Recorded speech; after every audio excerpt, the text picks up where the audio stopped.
Hey everybody, this is Perch. Let's talk about it says well here I'm just gonna read this mail rather than do a big lead up and intro. Let's do it. It says why can't there's no can't, but I think that's what they're saying. It says why American writers can't write histories like manga. All right. It says, hey Perch. I was reading Superboy #4 from 1994, and in the fourth issue of a new series for a new hero, the writer, Carl Kessel, wrote a story like it was a soap opera. The entire story is about a Superboy cartoon and him getting sick with the clone illness.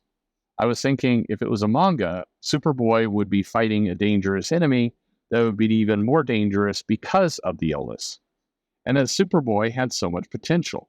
We complain about today's stories, but in truth, American writers never could get that energy and progression like stories in manga. I understand that Marvel and DC heroes could just not have an ending, but come on. By the time in the fourth issue, the writer was just tagging along, like lagging. Do you think this can change or improve, or is it too much rooted in American comics? So, I'll answer the simple question here, which is, we're talking about a type of storytelling, and we're talking, and the biggest culprit in all this, if we're honest with ourselves, is that a lot of manga stories exist from a perspective of it's going to end. There really isn't any manga, even though One Piece sometimes feels like it. There's really no manga where the comics are just going to go on to infinity. That's not how they work. They work with a there's an ending. Now, the ending could go be a long ways away, and there could be lots of twists and turns to get there. But manga has an ending, and that frees up the writers a little bit to have some momentum to their stories. And I think the other thing that's true with manga, it's not necessarily true with US, is manga tends to stay a little bit more, well, actually, two more things. One, manga tends to stay a little bit more true and aggressive to the genre. So manga will certainly blend things together, but they're thoughtful about it. So if it's a slice of life, you're going to get some rom-com type drama going on. If it's superhero, if it's like My Hero Academia, they'll do kind of over the top. My Hero Academia is super drama based. It definitely feels like a soap opera at times. But you'll notice that even when they veer into things like school training, or does the gigantic breasted tech girl have a crush on Midoriya or not, and why is she always pounding her breasts into him? But what's going on there, or does Uraraka and Midoriya, are they going to get together? Things like that. It's there, but it's usually there in the context of the world is ending, and they're like, I wonder if he likes me, as like shit's just falling out of the sky. And in comics, in American comics, there's a little bit more of the let's not blend those two things together. Let's hey, they're fighting a villain, and then hey, we're going to send an issue talking about a relationship, and but these are by the way very general comments. There's exceptions to every rule, and plenty of them. Claremont was able to juggle a lot of drama with action simultaneously. So there's things that can be done. I think Superboy is a comic, and this is 94, so there's a lot of transference here. We're talking about something 30 years ago. But I think in that comic, there is at least more of a desire, more of a thought to, how we juggle these things, or how we, take manga and take, sorry, not take manga. Anyway, it's just, there was a little bit of, I'm trying to. I'm having a horrible time explaining this, but I'm just not going to do it well. But with Superboy, I think it was there was some confusion because it was a replacement book to some extent. This was when Superman died, and we know Superman's coming back. So how are we going to fill this time? So I think there's a little bit of that parallelization going on there, and then also I think that was when DC was kind of trying to put its toe into more of the extreme '90s era. And that's why you had Connor with the leather jacket and everything else, and more of an attitude-based comic, but didn't really necessarily feel right to a lot of the writers. So it was a book that did struggle. That said, I loved a lot of those stories. I thought that the comic was fun, and I don't think you need to do everything like manga, but that there's a dynamic there of how the two play together. If I'm taking this topic a little bit bigger, though, will American comics ever learn from manga?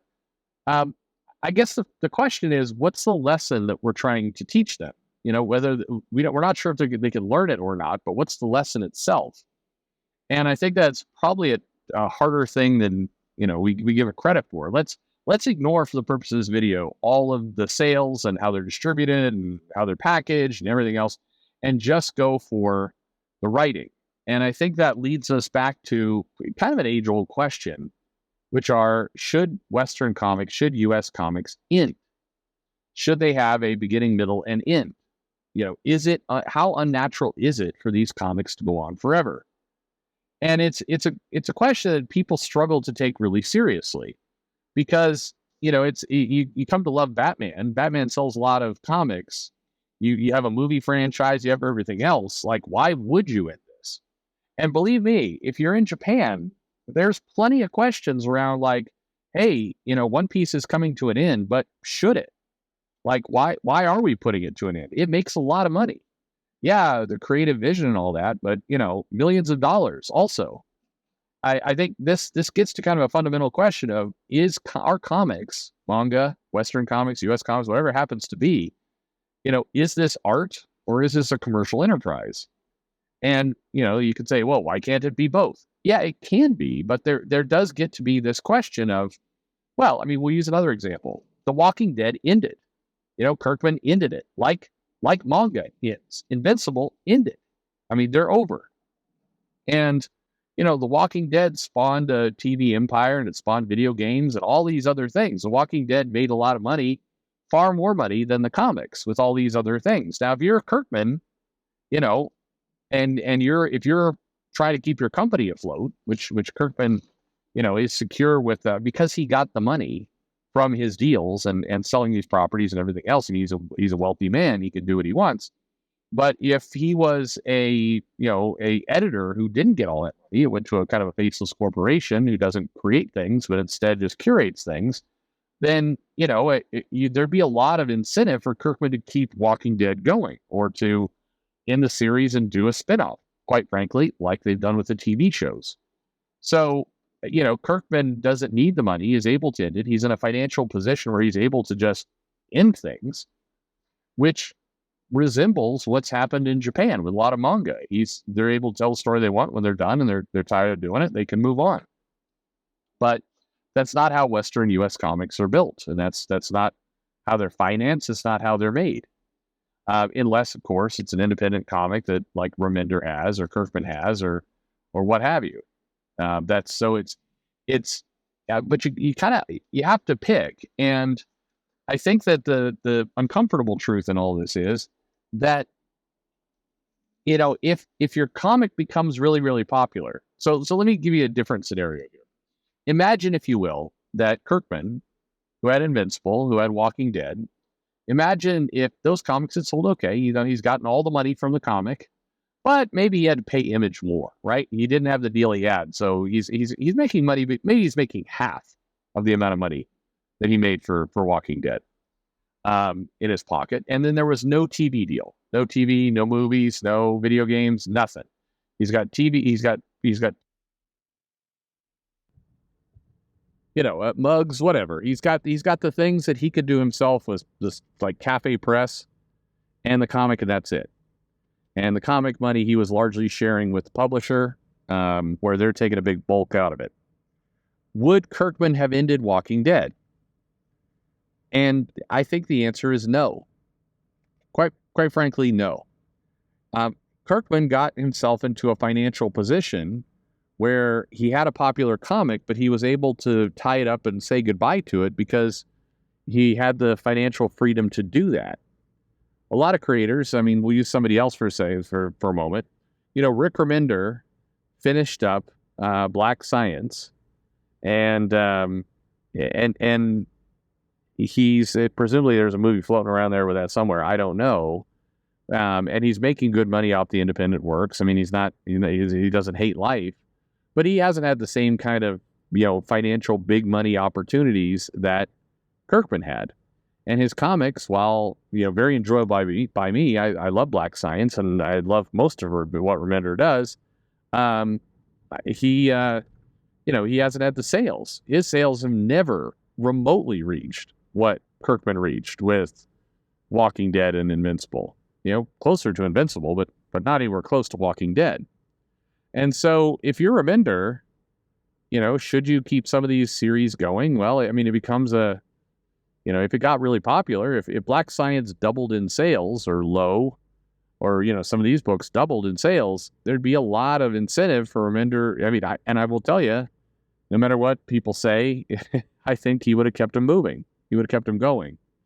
So a lot of this comes down to money. So what's a lesson that American comics need to learn from manga? Yeah, I'm not sure.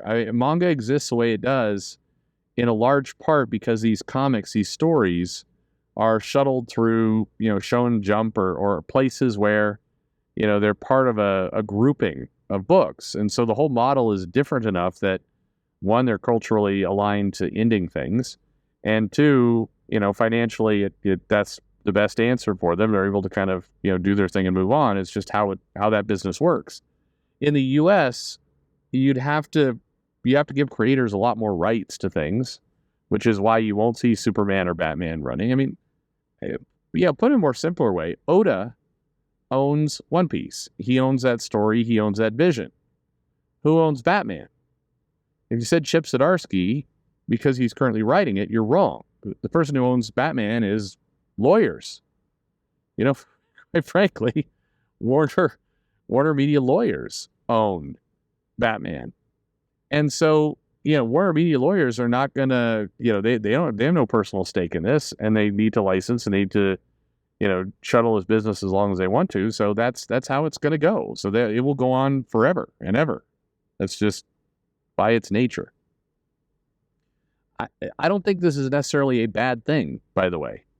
I don't think you do need these. I mean, these comics do not have to come to an end or be killed at some point. They can continue, and in a lot of cases they can't. They should.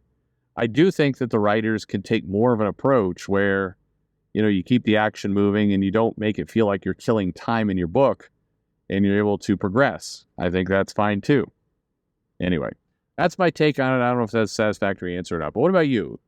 What does it come down to for you? And are you comfortable? I mean, the other way to look at it, but it takes a lot of discipline, and it probably doesn't fit your head, is anybody's, is stop looking at comics, ongoing corporate comics, as forever stories of characters, and instead start looking at them from the position of the creator. I like, you like Kieran Gillen, then you read collect, buy the Kieran Gillen run of X-Men, and you're getting his version of it. And when he's off the book, you drop it. You like Saladin Ahmed? Okay, I should use a different example. You like Mark Waid, and you're liking his, you like the way he does Superman, Batman, everything. Great. You read that book, and then when they move him off that title, you pretend the title is gone, that they canceled it. That way you get the creator's vision you like. Now, the comic publishers, the big two, would hate this. They do not want you thinking this way because they don't want the creator to have that much power. But if you want the closest thing you can to a manga equivalent right now, you follow the creator, you come on when they join the book, and you go off when they leave. And that's the best answer for you. Anyway, let me know what you think in the comic comments below. That's it. And thanks for listening.